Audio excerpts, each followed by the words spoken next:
안녕하세요. 전일진입니다. 오늘은 운동기와 관련된 평가의 내용을 다뤄볼까 하는데요.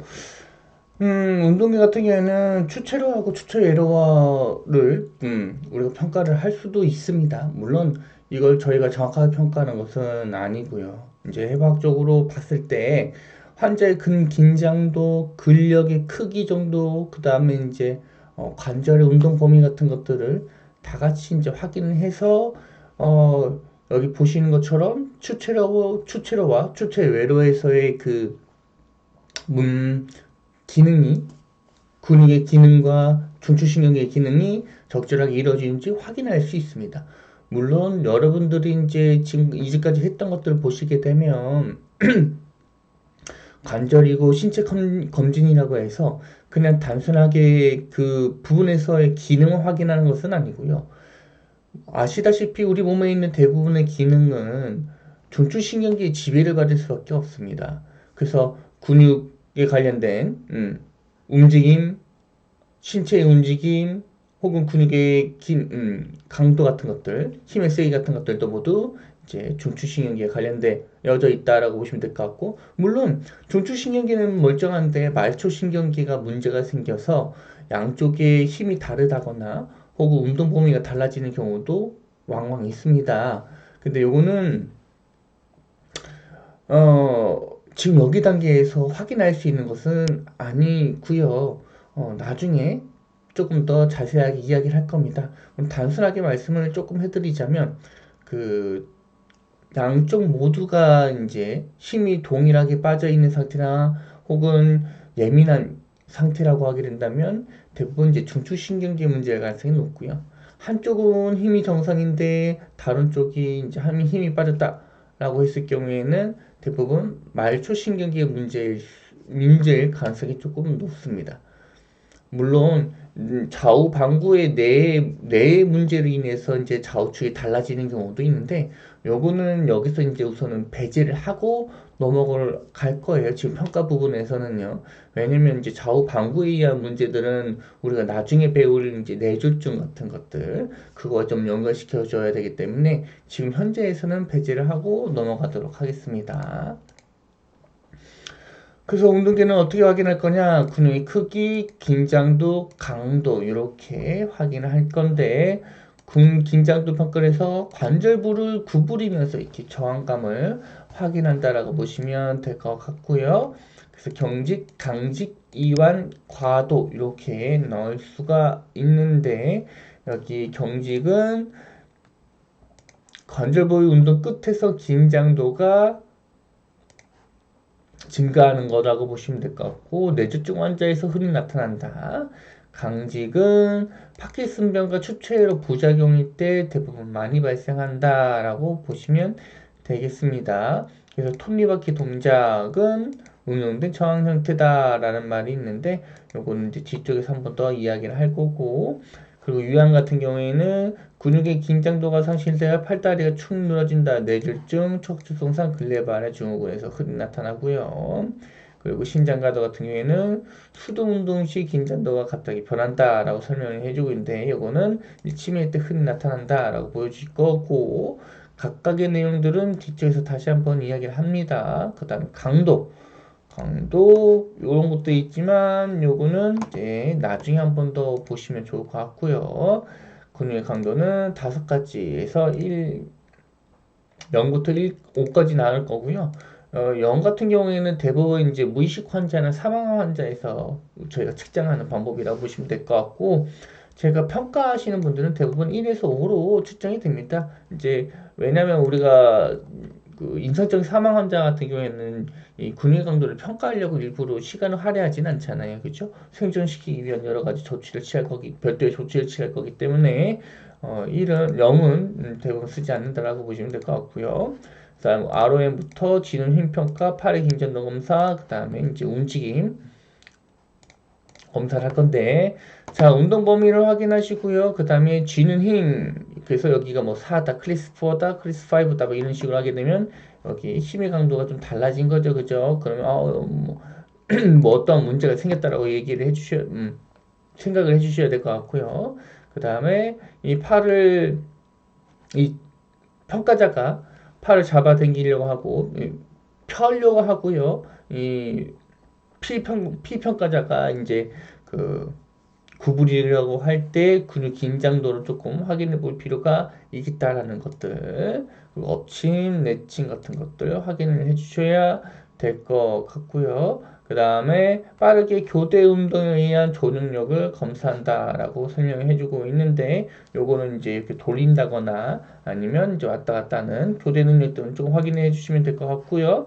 그 다음에 요거 조정 능력, 손가락에 맞춰서 이렇게 쭉 대게 하는 이런 능력도 해주셔야 될 것 같고, 그 다음에 발 같은 경우에는 이 발가락부터 쭉 여기 무릎까지 이 발뒤꿈치를 이용해서 올라올 수 있는가 이것도 확인을 해 주시면 되겠습니다. 그래서 중추신경계에 있는 신호를 통해서 사지가 적절하게 움직임을 수행할 수 있는가, 수행력을 평가하는 거기도 합니다. 여기는 조정력이라고 이야기를 해주고 있고요. 둘 다 동일한 말이라고 말씀을 드릴 수 있겠습니다. 그래서 앞서 얘기했던 것처럼 이건 운동계의 평가기도 하지만 중추신경계 혹은 뭐 말초신경계의 평가 능력이기도 합니다. 그래서 여기 위치 감각과 조정 능력 평가를 꼭 해주셔야 될 것 같고, 롬베르크 검사까지 저희가 진행을 할 건데, 여기에 관련돼서는 저희가 영상으로 대체를 할 거고요. 별도로 영상을 다시 올려드리도록 하겠습니다. 이전에 얘기했던 것처럼 그 약간 긴 영상들 같은 경우에는 제가 그 영상만 따로, 제 강의 영상 말고 그냥 그 영상만 따로 올려드리도록 하겠습니다. 그 다음에 감각계와 관련된 내용들이 이제 나오고 있는데요. 별다른 여기서도 그렇게 어려운 것들은 없습니다. 뭐 척수시상로, 척수 D 기둥이라고 많이 우리가 얘기를 하죠, 그죠?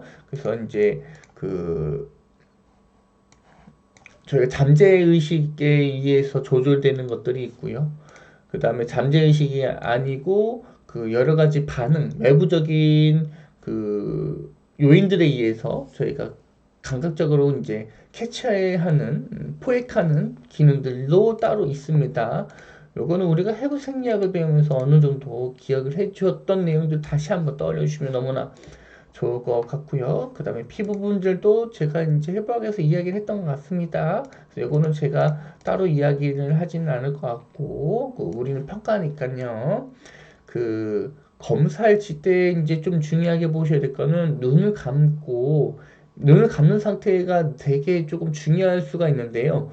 우리 뇌에서 획득하는 대부분의 90% 이상의 정보는 눈을 통해서 시각적 정보를 그 처리하는데 뇌가 사용을 하거든요. 그래서 눈을 감는 것만으로도 다른 신체 부분들의 정보가 매우 예민하게 들을 수 있다. 왜냐면 다른 부분 같은 경우에는 이제 정보 처리 능력이 10%밖에 안 썼는데 눈을 감는 순간 이 90%가 사라지고 다른 부위로 이 90%가 점점 이제 각각의 상황에 따라서 분화되어 사용될 수가 있겠죠. 그러니까 여유로운 용량이 있다.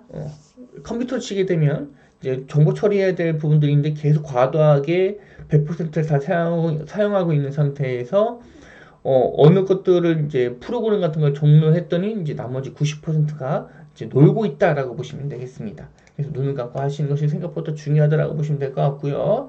그 다음에 이제 반사활 뭐 이런 것들이 있긴 한데 이것도 우리가 해부학 때 조금 배웠던 내용들이죠. 우리는 이제 평가하는 부분들을 보실 건데, 얘들 등급 같은 경우가 4단계, 5등급 이렇게 볼 수가 있는데, 뭐 아시다시피 무반응 같은 경우가 종종 있을 수도 있어요. 그래서 여기는 5가지 0에서 4등급까지 있다라고 보시면 될 것 같고, 감각계 보시게 되면 우리 여기 써져 있는데 대부분 이런 근반사나 무릎반사 이런 것들은 아클레스나 무릎반사 같은 경우에는 이제 신부관 반사라고도 이야기를 하죠, 그죠? 그래서 뒤쪽에 이제 나올 건데, 이제 바비스키 반사와 관련돼서는 별도의 설명이 되어져 있어요. 그래서 요거는 여러분들이 좀 잘 알고 계셔야 될 것 중에 하나이기 때문에 별도로 설명을 해주고 있다라고 보시면 될 것 같고요. 그래서 발 뒤꿈치부터 이제 엄지발가락 쪽 쭉 이렇게 긁게 되면 그 평가 도구로 쭉 이렇게 뭐 볼펜 뒤쪽 같은 거를 쭉 긁거나 혹은 앞쪽 부분을 쭉 긁게 되면 엄지발가락에 이제 발뒤꿈치 쪽으로 이렇게 되고 나머지 발가락은 부채 모양으로 쫙 펴지는 것들, 이런 것들이 이제 양성 중추신경계가 장애가 나타난다라고 이제 양성 반응이라고 보시면 될 것 같고, 이제 음성 반응은 뭐냐면 반대로 이렇게 발가락이 이렇게 구부러진다, 이렇게 구부러진다라고 보시면 될 것 같아요. 물론 어린아이에서는 발바닥 이 바비스키 방사했을 때 이렇게 펴질 거예요. 근데 어린아이에서는 이게 음성입니다. 요거는 조금 헷갈리시면 안 될 것 같고요. 중요한 내용이라서 그냥 제가 덧붙여서 잠깐 설명을 해드린 거고요. 보시는 것처럼 이제 건반사 이렇게 하나씩 했을 때 툭툭 자기도 내가 의식하게 일부러 팔의 움직임을 유도하지 않았는데 이렇게 툭툭 칠 때마다 저절로 팔의 움직임이 발생하는 것들이라고 보시면 되겠습니다. 이렇게 무릎 반사부터 아크레스 건반사까지, 여기는 바빈스키 이렇게 해서 쭉 이렇게 요쪽 날카로운 물체로 이렇게 엄지발가락까지 긁을 겁니다. 그 다음 복부 반사까지 이렇게 보시면 되고, 그 다음에 이송중 재평가 관련된 내용들이 있는데요. 요거는 어느 환자들마다 다 동일해요. 안전된 환자는 15분마다 재평가하시면 되고, 불안정한 환자는 5분마다 재평가 한다라고 보시면 될 것 같고요. 재평가할 때 우리가 확인해야 될 거는 요겁니다. 계속적인 평가 전체를 시행할 건데, 환자 상태에 대한 변화, 그리고 여러분들이 했던 처치가 효과적인지 평가, 그리고 환자 상태가 갑자기 변화할 수 있다는 것을 인지하기 위해서 5분마다, 불안정한 환자는 5분마다, 지금 안정적인 환자는 15분마다 라고 설명을 해주고 있는데, 그럼 단순하게 중증 환자는 조금 더 자주 평가를 해주시면 되는 거고요. 경증 환자 같은 경우에는 조금 여유롭게 평가를 해주시면 되겠습니다. 뭐 그렇게 어려운 내용들은 아닐 것 같고요. 우리가 정신 상태를 평가를 하는데 ABPU 하는 건 이제 이전에도 이야기를 했기 때문에 그렇게 설명하지는 않을 것 같고요. 그리고 여기 있던 거, 여기 의식 반응 수준이 떨어지거나 혹은 변화하는 정신 상태 같은 경우에는 감정적인 혹은 지적적이나 감정적인 뇌의 변변을 나타난다라는 이야기. 아실 것처럼 의식 수준은 다른 부분에서 기능을 하지를 않아요. 오로지 두뇌에서 각성 상태나 의식 수준을 나타낼 수밖에 없기 때문에 뇌의 변화가 일어났다라고 보시면 될 것 같고, 지적적일 수도 있고 간접적일 수도 있습니다. 지적적인 거는 아까 전에 말씀드렸던 뇌졸중 환자 같은 경우가 지적적인 의식 수준의 변화가 나타나는 환자라고 보실 수가 있는 거고요. 감정적으로는 이제 쇼크 환자가 되겠죠. 신장성 쇼크라든지 아니면은 뭐 아나필락시스 쇼크라든지 이런 쇼크의 문제로 인해서 의식 수준이 떨어질 수도 있겠다라고 보시면 될 것 같고, 그 다음에 기도 예방 관련된 내용들, 흡입 상태, 구역방사 없는 상태 같은 경우에는 기관을 삭간해 주신 것이 가장 좋을 것 같고요. 그 다음에 기관을 삭간하셨으면 초부 위치 잘 확인해 주시고 항상 최악의 상태에 대비를 해야 된다라고 이야기를 해주고 있는데, 때에 따라서 환자가 이제 알러트한 명령 의식을 가지고 있지는 않은데 이제 인투베이션을 해가지고 쭉 가다가 가졌을 때 의식이 조금 어느 정도 살아난 상태에서 튜브를 자꾸 강제적으로 빼는 이러한 상태가 일어날 수도 있습니다. 죄송하고요. 그렇고 그 다음에 호흡수와 호흡질의 평가 같은 것들. 그래서 호흡수의 증가가 있거나 노력의 증가가 있다면 이제 환자 상태가 악화되었다라고 보시면 될 것 같고요. 그리고 호흡수의 미묘한 증가는 문제가 심각해지고 있다는 것을 암시한다라고 있는데, 여기 조금 애매한 단어들이 있죠. 그래서 미묘한 증거, 우리가 알고 있다시피 그 맥박수 같은 경우에는 60에서 100이라는 조금 많은 수의 분당 횟수를 가지고 있어요. 그래서 맥박수 자체는 미묘하게 변화했다고 하더라도 심각하게 변화했다라고 우리가 이야기는 하지는 않는데, 호흡수는 이제 12회에서 1분당, 분당 12회에서 20회 안팎이라는 약간 맥박수에 비해서는 한 적어도 3분의 1, 때에 따라서는 10분의 1 정도로 매우 낮은 범위를 가지고 있다 보니까 요때는 이제 뭐 한 1, 2회 정도 변화가 있다고 하더라도 요건 좀 유의있게 보셔야 된다는 것, 그 정도만 조금 여러분들에게 강조를 해주고 넘어가면 될 것 같고요. 요런 것들, 환자 상태가 좋아지고 있다라는 내용들도 가볍게 눈을 살펴봐 주시면 될 것 같고요.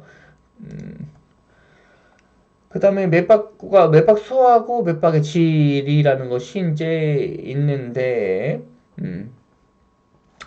당연하게 또 맥박수가 증가하게 되면 문제점들, 맥박수가 감소하게 되면 이런 것들이 있습니다. 그러니까 맥박수는 우리가 아까 전에 말씀드렸다시피 60에서 100이라는 숫자를 말씀드렸잖아요. 그죠? 그래서 너무 이 범위에서 벗어나셔도 안 되고요. 이 범위에서 벗어나시면 안 됩니다. 그래서 너무 빨라도 안 되고 너무 느려도 안 되는 거죠. 그 맥박수나 규칙성이 가차성 변화가 있으면 심부전맥의 가능성이 높다라는 이야기들도 이제때는 뭐 뒤쪽에 나오겠지만 우리가 심전도를 통해 가지고 환자를 감시할 거기 때문에 그때는 이제 환자 상태를 보시면서 모니터도 확인하시고 다른 그 감시 장비들의 수치 변화들을 조금 여러분들이 종합적으로 판단을 해주셔서 부정맥 여부를 진단해 주시면 현장 진단해 주시면 될 것 같고요. 그 다음에 말초 부위의 맥박의 감소 같은 것들은 이제 보상성 쇼크라고 보시면 되겠습니다. 이 쇼크 같은 경우에는 조금 설명한 내용들이 많이 있는데요. 이 부분도 저희가 이 평가학이라는 과목에서 배우시는 것보다는 외상이나 혹은 외상이나 내과에서 조금 더 심도 있게 배우시는 게 좋을 것 같습니다.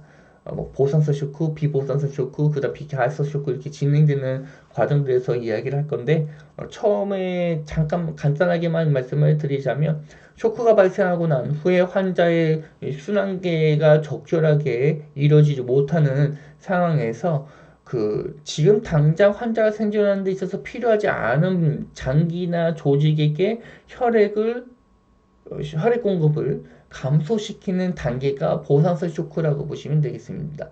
그러니까 근육이나 피부 같은 것들은 환자가 심장이나 뇌로 가야 되는 혈액이 부족하기 때문에 굳이 지금 당장 피부나 근육에는 환자가 생존하는데 필요한 것은 아니기 때문에 필요한 장기는 아니기 때문에 여기로 가는 혈액을 감소시키고 심장이나 뇌로 가는 혈액을 증가시킨다 라고 보시면 되겠습니다. 보상성 쇼크에서는 그래서 말초부에서는 맥박의 힘이 떨어지게 된다 라고 보시면 될 것 같아요. 강도가 그 피부 상태는 혈력학 상태를 바르게 반응한다라는 이야기가 있는데, 그러니까 순환계 평가를 할 때 피부도 이제 여러분들이 볼 수가 있어요. 이전에 얘기했던 것처럼 피부는 이제 습도, 그 다음에 온도, 그 다음에 색깔, 요 세 가지를 여러분들이 가장 중요하게 보시면 되겠습니다.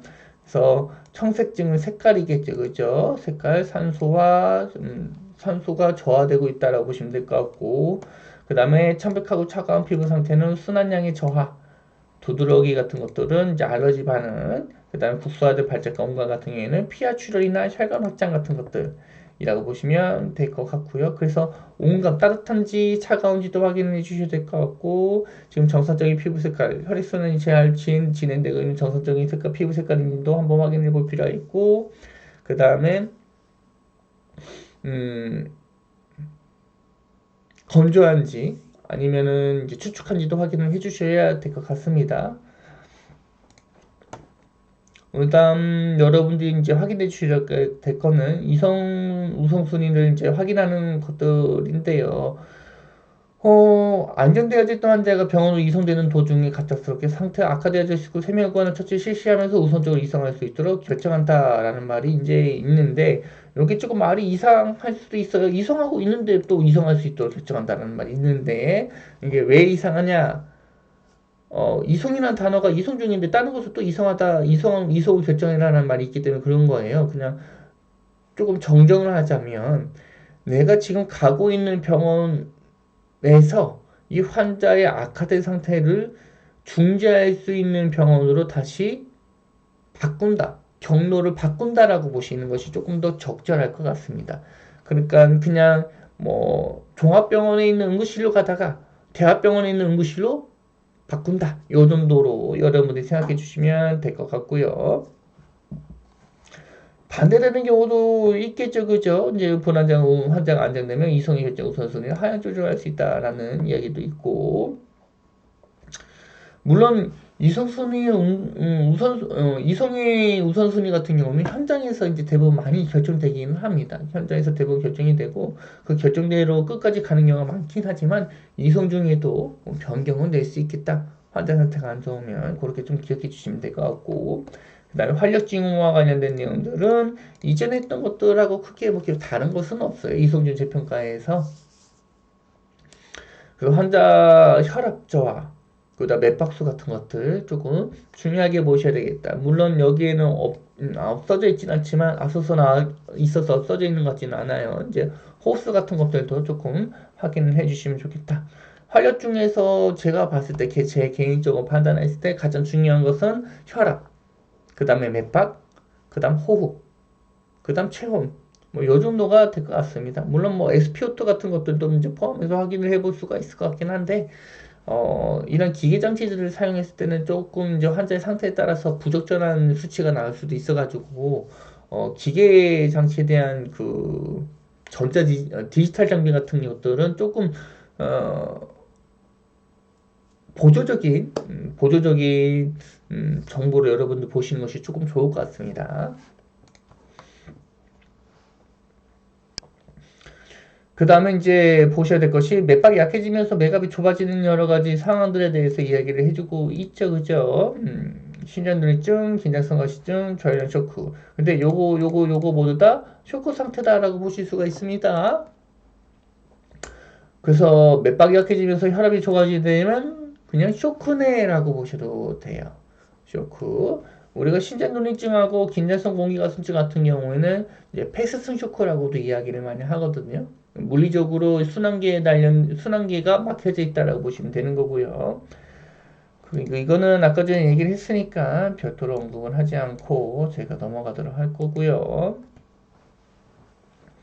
그 다음에 주호소 기준된 평가, 이제 환자가 주로 호소했던 부분들 조금 집중적으로 확인해 주시면 될 것 같고, 그 다음에 이 환자에게 적용된 처치들이 적절한지에 대해서도 확인해 주셔야 될 것 같고, 이 적절한 처치가 아니라고 하게 된다면 환자가 상태가 악화되겠죠, 그죠? 그래서 다시 한번, 적절한 처치에 대해서 평가를 해 주셔야 됩니다. 내가 적절하다고 판단을 해서 처치를 했지만 환자에게는 적절하지 않을 수 있다는 거고요. 그리고 내가 적절한 처치를 하긴 했지만 환자 상태가 악화될 수 있기 때문에 환자 상태가 악화되게 되면 그때 또 맞는 적절한 처치 따로 있겠죠. 그죠? 그리고 처치 계획과 관련된 내용들이 이제 쭉 써져 있을 건데, 뭐, 다른 것들보다는 이런 겁니다. 이런 거. 유연성을 가지고 있어야 된다.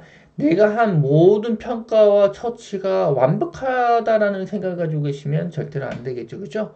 그리고 현장에서 판단했을 때는 그게 적절한 처치, 혹은 올바른 처치가 될 수도 있겠지만, 앞서 얘기했던 것처럼 환자의 상황에 따라서 악화되는 경우도 종종 있겠다. 그러면 그 악화된 상황에 따라 또 적절한 처치가 달라질 수 있는 겁니다. 그래서 지금 한 처치가 무조건 이게 맞아라고 생각하시면 안 되고요. 상황에 맞춰서 변화할 수 있는 유연한 사고 능력을 가지고 계셔야 되겠다라고 보시면 되겠습니다. 그 다음에 환자 현장 진단을 재평가하고 처치 계획을 변경할 수 있는 능력이 있으면 환자 처치에 대해 효과적으로 할 수 있다. 처치를 효과적으로 할 수 있다는 말이 있죠. 그죠? 이게 아까 전에 계속 제가 언급했던 내용들하고, 단어나, 문장은 다르지만 의미나 내용 자체는 동일하다라고 보실 수가 있겠습니다. 그래서 빠르게 계속 재평가를 했는데 환자 상태가 좋아졌다 혹은 나빠졌다라고 했을 경우에는 그에 맞는 걸맞는 처치로 빠르게 변경을 해줘야 된다라는 이야기가 되겠죠. 이성준 재평가 관련된 ABC 평가 재평가하시면 되고요. 구급차 내네요. 그죠? 이 환자 딱 보게 되면 여러분들 어떻게 딱 확인할 수가 있어요? 비저 마스크 썼고 환자 반자리 하고 있으니까 호흡곤란이 있었던 환자구나. 외상 환자는 아니겠네요. 그죠? 환자가 앉아 있는 거 보니까 질환이 있었던 환자 같은 그런 느낌이 보네요. 이제 사진 한 장만 보시더라도 여러분이 유추할 수 있는 것들이 몇 가지는 있습니다. 완벽하진 않더라도. 그 다음에 이제 혈압 측정 SpO2까지 산소 투여하면서 나자카닌을 쓰고 있네요. 그죠? 그리고 환자 노인분 충분 평가하고 있다라고 보시면 되는 거고, 이제 지진대 호흡 평가를 보니까 이 환자분들 같은 경우도 심각한 호흡곤란까지는 아닌데, 뭐 SpO2를 껴 있는 상태이기도 하고, 그 다음에 산소 투여하고 있는 거를 봤을 때는 순환계와 호흡기의 문제일 가능성이 좀 높겠다. 흉부 검사를 조금 더 집중적으로 하고 있는 거 보니까요, 그죠? 그리고 처치를 했을 때, 요거는 이제 SpO2 수치를 보고 있는 것 같아요. 이제 95%라고 나오고 있네요. 그죠? 그러면, 요 정도면 적정선에 적절하게 처치를 하고 있다라고 보여집니다. 물론 여기에서는 병원으로 되어져 있지만, 이런 처치들을 어디서 한다고요? 이송중 앰뷸런스에서 해주시면 되겠다라고 보여지고, 나머지 다음 시간에는 6장부터 다시 시작하도록 하겠습니다.